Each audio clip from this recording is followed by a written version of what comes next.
बिस्मिल्लाहिर्रहमानिर्रहीम। Gateway to physics channel पे हम 10th की फ़िज़िक्स डिस्कस कर रहे हैं और इलेक्ट्रोमैग्नेटिज़म का यूनिट है।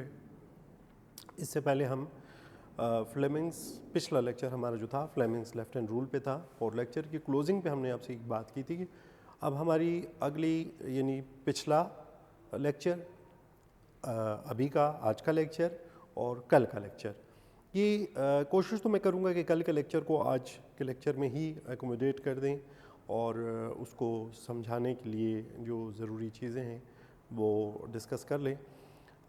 लेक्चर इसी में कवर हो जाए, बाहर तो अगर ना हो सका तो इंशाल्लाह नेक्स्ट लेक्चर जो है वो इंडिपेंडेंटली उसमें करेगा। हमारा जो पिछला लेक्चर था फ्लेमिंग्स लेफ़्ट हैंड रूल पे था और वहाँ पे आपने आखिर में उसकी एक डिमॉन्स्ट्रेशन भी देखी। छोटा सा एक वीडियो में आपने उसको देखा कि किस तरीके से जो करंट है वो एक फ़ोर्स प्रोड्यूस करता है और वो फोर्स जो है हमारी जो कंडक्टर था उसको एक साइड पे पुश दे रही थी। अगर आपको याद हो या अगर आप उसको दोबारा से भी देख लें तो आपने उसमें ये चीज़ देखी होगी कि वो मुसलसल वाइब्रेट कर रहा था। तो उस वाइब्रेशन की एक सीधी सी वजह थी कि ये बड़े रॉ मटेरियल से इस गैजेट को डेवलप किया गया था। आप इसको जितना रिफ़ाइन करते जाएंगे उतना आपके पास अच्छे रिज़ल्ट्स आते जाएंगे। चूँकि यहाँ पे वो जो सर्किट था वो कंटिन्यूसली ब्रेक कर रहा था, फिर बिल्ड हो रहा था। सिल्वर जो होता है, एल्युमिनियम जो है, by silver we mean aluminium.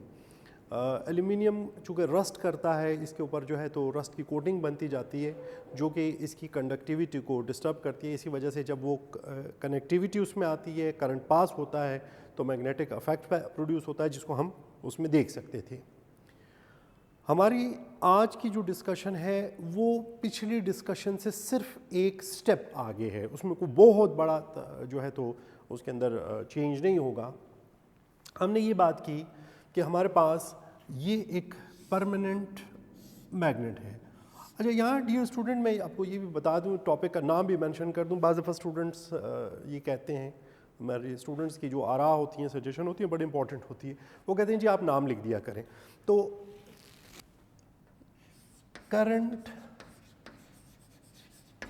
Carrying loop placed in magnetic field.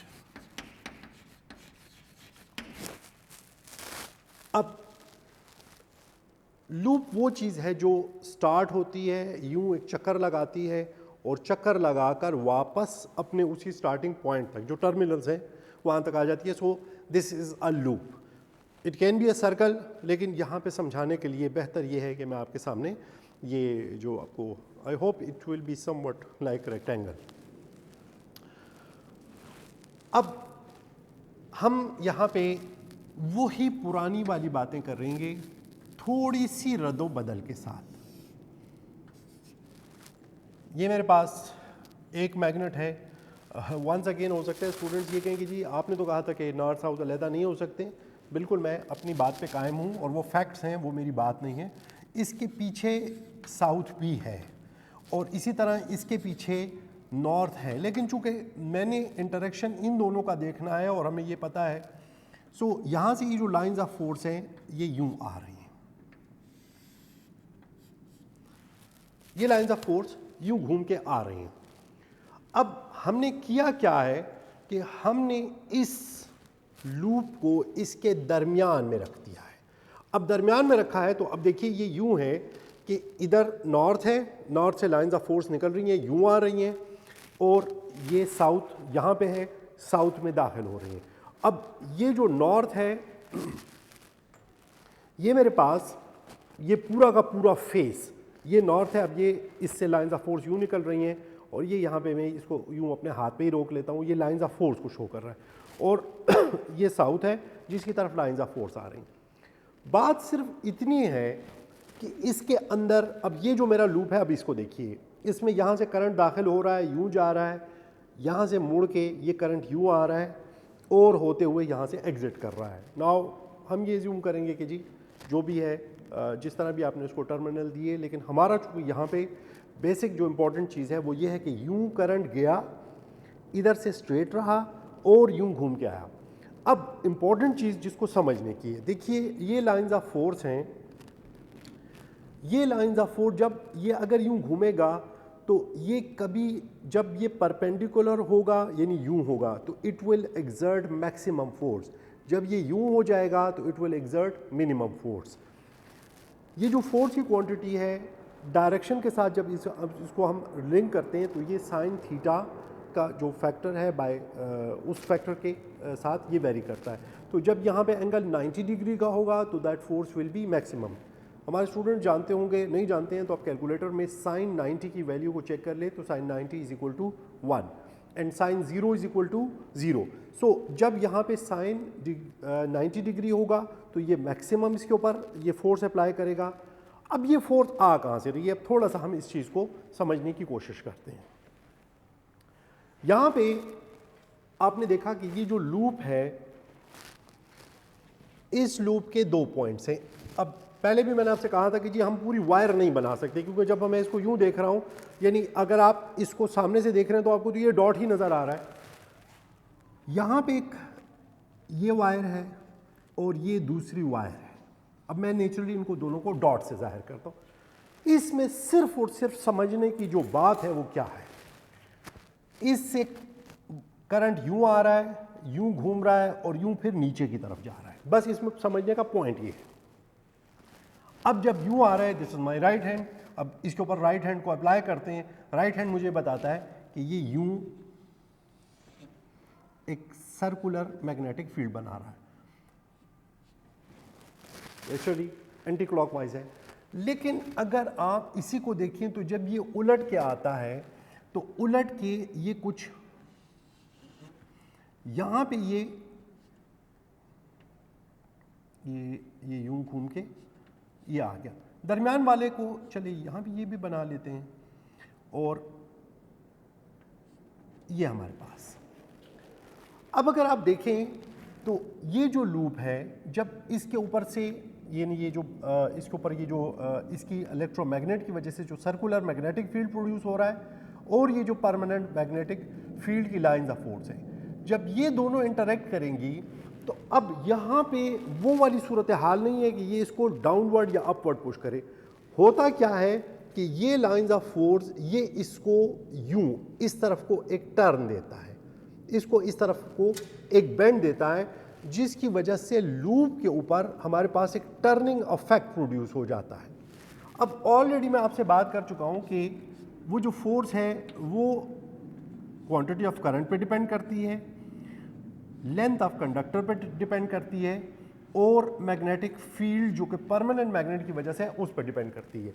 लेकिन ये जो फील्ड है और ये जो फील्ड है ये एक दूसरे के साथ इंटरेक्ट करते हैं by factor sine theta.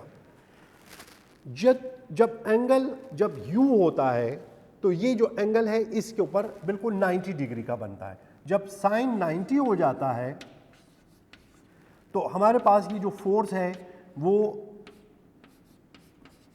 into 1 which is 1 mean 100% और मैक्सिमम। जब यही u आ जाता है तो यहाँ पे ILB का फैक्टर तो अपनी जगह पे वैसे ही रहता है, साइन 0 डिग्री हो जाता है। और जब साइन 0 डिग्री हो जाता है तो इसका नतीजा ये होता है कि sine 0 mean so at that point this force becomes 0। so होता क्या है कि जब ये यहाँ से यहाँ यूँ रोटेट करता है तो ये जो फोर्स है from maximum to minimum vary करती है। तो जैसे जैसे एंगल 90 से नेचुरली एंगल कम होता जाएगा तो 89 होगा, 88 होगा, 80 होगा, 60 होगा, 50 होगा, 40, अल्टीमेटली 0।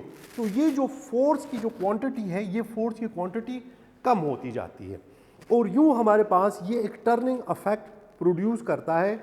इस टर्निंग इफेक्ट को अब थोड़ी देर के लिए मैं आपको समझाने के लिए चीज़ एज्यूम कर लेता हूँ कि अगर हम ये जो डायरेक्शन है इनको हम नॉर्थ एज्यूम कर लें और इसको हम साउथ एज्यूम कर लें, ये जो परमानेंट मैग्नेट है इसकी लाइंस ऑफ फोर्स की बात कर रहा हूँ, तो अब नॉर्थ नॉर्थ को रिपेल करता है तो नेचुरली ये इसको दूर ले जाने की कोशिश करेगा, it will try to bend it like this, आगे की तरफ। साउथ और नॉर्थ एक दूसरे को अट्रैक्ट करते हैं तो नेचुरली ये इसको अपनी तरफ अट्रैक्ट करेगा, तो ये फोर्स इस पर डबल हो जाएगी। लेकिन प्रॉब्लम क्या है कि जब हम इसको यहाँ पे, यानी जब ये यूँ यहाँ पे आ गया तो चलिए बहुत अच्छी बात हुई, ये आपका एक तरीके से साउथ था नॉर्थ के पास आ गया, ये नॉर्थ था साउथ के पास आ गया। अब जब आ गया तो इससे आगे तो नेचुरली इसको छोड़ेगा नहीं। अब यहाँ पे हम एक ट्रिक करते हैं। अब ट्रिक क्या करते हैं, वो ये है कि हम इसकी पोलैरिटी को उलट देते हैं। इसको अगर मैंने पहले प्लस टर्मिनल दिया था और इसको नेगेटिव दिया था, तो अब हम इसकी पोलैरिटी को उलटते हैं। अब उलटने का क्या मैकेनिज्म है, और ये जैसे मैंने आपको स्टार्ट में कहा कि ये जो इसके ऊपर जो फोर्स अप्लाई हो रही है, दिस फोर्स यानी electrical energy is now converted into mechanical energy. This is the job which is done by DC motor. अब चूंकि हम डीसी करंट की बात कर रहे हैं इसलिए AC is totally different thing. So ये डीसी मोटर का कॉन्सेप्ट इसी के अंदर ही आ जाता है, और यहीं से हम आपकी बुक में दो टॉपिक्स हैं, मैं दो टॉपिक्स को मर्ज कर रहा हूँ और इकट्ठा कर रहा हूँ। एक का तो मैंने यहाँ पे नाम लिख दिया कि जब एक आप करंट कैरिंग लूप को एक मैग्नेटिक फील्ड में रखते हैं तो क्या होता है। So it experience a torque and that torque, और आपको पता है टॉर्क के लिए फोर्स ज़रूरी है, वो जो फोर्स प्रोड्यूस होती है वो फोर्स वेरी करती है from sine 90 which is maximum to sine 0 which is minimum. अब यहाँ तक तो बात इस टॉपिक की ख़त्म हो गई। अब यही काम हम चाहते हैं कि ये मुसलसल हो। अब मुसलसल होने के लिए हमें क्या चाहिए, हम ट्रिक ये करते हैं कि हम इसकी पोलैरिटी, अब इसकी पोलैरिटी को कैसे चेंज करें, तो इसके लिए हम क्रिसेंट शेप टर्मिनल्स दे देते हैं। ये देखिए ये टर्मिनल यहाँ पे ब्रेक है। Now this terminal is connected to the positive, this is connected to the negative. अब जब हम एक को पॉजिटिव और एक को नेगेटिव से, अब ज़रा गौर कीजिए, ये वाला जो वायर है ये पॉजिटिव के साथ कनेक्टेड है, और जब ये यूं घूम रहा है तो यहाँ तक पहुँचा, यानी आप देख सकते हैं कि जब ये यहाँ से यहाँ पहुँचा तो, या अगर यहाँ से कह लीजिए, तो जब इसने ये हाफ साइकिल कंप्लीट किया तो हुआ क्या कि प्लस का एंड हो गया। प्लस टर्मिनल यहाँ पे आके आप देख सकते हैं कि यहाँ पे प्लस टर्मिनल ख़त्म हो गया, और जैसे ही प्लस टर्मिनल ख़त्म हुआ तो उसके साथ ही माइनस, और ये वाला जो इसका टर्मिनल था जो कि माइनस के साथ कनेक्टेड था, एट द सेम टाइम ये यहाँ पे पहुँच गया। तो अब पहले जो ये नेगेटिव के साथ कनेक्टेड था, और ये मैंने इनकी दोनों की जो लेंथ है वो डिफरेंट रखी है ताकि आपको समझने में आसानी हो। ये जो मैंने पहले पॉजिटिव के साथ टच था और ये जो नेगेटिव के साथ टच था, अब जब ये जो कनेक्टर है जिसके साथ ये टर्मिनल्स कनेक्ट हो रहे हैं, जब एंड पे पहुंचा तो उसका रिजल्ट क्या हुआ कि अब आपको पता है कि असूलन तो उसको यहाँ पे रुक जाना चाहिए था, लेकिन ये जिस माउंटिंग के ऊपर होता है, जिस हमारे पास सॉफ्ट आयरन का एक फ्रेम होता है, कोर होता है जिसके ऊपर ये लिपटा हुआ होता है, आर्मेचर जिसे कहते हैं, अब वो चूंकि मैटर है, मैटर के अंदर इनर्शिया की प्रॉपर्टी है, तो वो उसको थोड़ी दूर तक चलाता है, और हमें बस ये थोड़ी दूर ही चाहिए। थोड़ी दूरी क्या है कि ये यहाँ से डिसकनेक्ट होके इसको टच कर जाता है। तो देखिए कि जैसे ये यहाँ से घूम के इसको टच करता है, तो अब ये जो पहले पॉजिटिव के साथ कनेक्टेड था ये नेगेटिव के साथ, तो आपको पता है कि जब आप टर्मिनल्स को रिवर्स करते हैं तो वो जो डायरेक्शन थी वो भी रिवर्स हो जाती है। अब नतीजा ये होता है कि जो हमने इज्यूम किया था कि पहले ये साउथ था इसको, और इसको हमने नॉर्थ एज्यूम किया हुआ था, और ये जब यहाँ पे पहुँचे तो ये मेरे पास ये नॉर्थ और साउथ सामने। अब हुआ क्या कि जैसे ही कनेक्टेड ये जो उसका टर्मिनल चेंज हुआ तो अब दोबारा ये साउथ बन गया है जो कि इसको, और ये बन गया नॉर्थ, तो ये इसको दोबारा एक राउंड देता है। अब जब दोबारा ये अपना आधा लूप, आधा चक्कर मुकम्मल कर लेता है, जैसे ही यहाँ पे पहुँचता है, यानी अब के फिर वही नॉर्थ साउथ सामने आ रहे, तो ये दोबारा इसके साथ जुड़ जाता है। थोड़ा सा आगे चल के टर्मिनल्स फिर, तो हर आधे चक्कर पे, हाफ साइकिल पे इसके टर्मिनल्स सिर्फ इन कम्यूटेटर्स की वजह से मुसलसल चेंज होते रहते हैं, और रिज़ल्ट ये है कि हमारे पास ये एक टर्निंग इफेक्ट मुसलसल पैदा होता है। इसके साथ हम छोटी मोटी मोटर्स वगैरह जो है आपने देखा होगा बच्चों के टॉयज़ में इस्तेमाल होती हैं, उनके साथ 3 वोल्ट की या 9 वोल्ट की बैटरियाँ यूज़ होती हैं और उसके ज़रिए हम मुसलसल एक रोटेटिंग किस्म की। बस यहाँ पे आखिरी बात और हम अपना लेक्चर को क्लोज़ कर देंगे कि होता क्या है कि हम यहाँ पे फिर एक की बजाय 2, 3, 4, 5 लूप इस्तेमाल करते हैं। तो जब एक लूप यहाँ से आगे गुजर रहा होता है और उसके ऊपर यानी ये यहाँ पे है, जब ये आगे जाएगा तो फोर्स कम होती जाएगी, तो एट द सेम टाइम दूसरा लूप सामने आता है, तो फिर वही फोर्स बढ़ जाती है। फिर जब इसको आगे ले जाते हैं तो उसका रिजल्ट ये होता है कि हमें एक स्टेडी फ्लो जो है तो उसके ऊपर स्टेडी फोर्स मिलती है और उस फोर्स की वजह से मुसलसल एक रिदम के अंदर ये जो मोटर है ये रोटेट करती जाती है। दूसरा, नंबर ऑफ़ वायर्स जो है वो भी हम बढ़ा देते हैं। तो जितना आप वायर्स को बढ़ाते जाएंगे नेचुरली उसके अंदर लेंथ ऑफ द कंडक्टर बढ़ती जाएगी। नेचुरली अगर आप 3 वोल्ट की जगह 6 वोल्ट कर देंगे तो करंट बढ़ जाएगा। वोल्टेज, क्योंकि ये ओम्स लॉ में हम ऑलरेडी डिस्कस कर चुके हैं, जब आप वोल्टेज बढ़ाएंगे तो करंट नेचुरली इंक्रीज़ होगा। इस तरीके से हमारे पास ये जो डीसी मोटर का स्ट्रक्चर है। सो यहाँ पे मैं सिर्फ आपको लिख दूं कि डीसी मोटर इसी प्रिंसिपल पे काम करता है and it is the device which convert electrical energy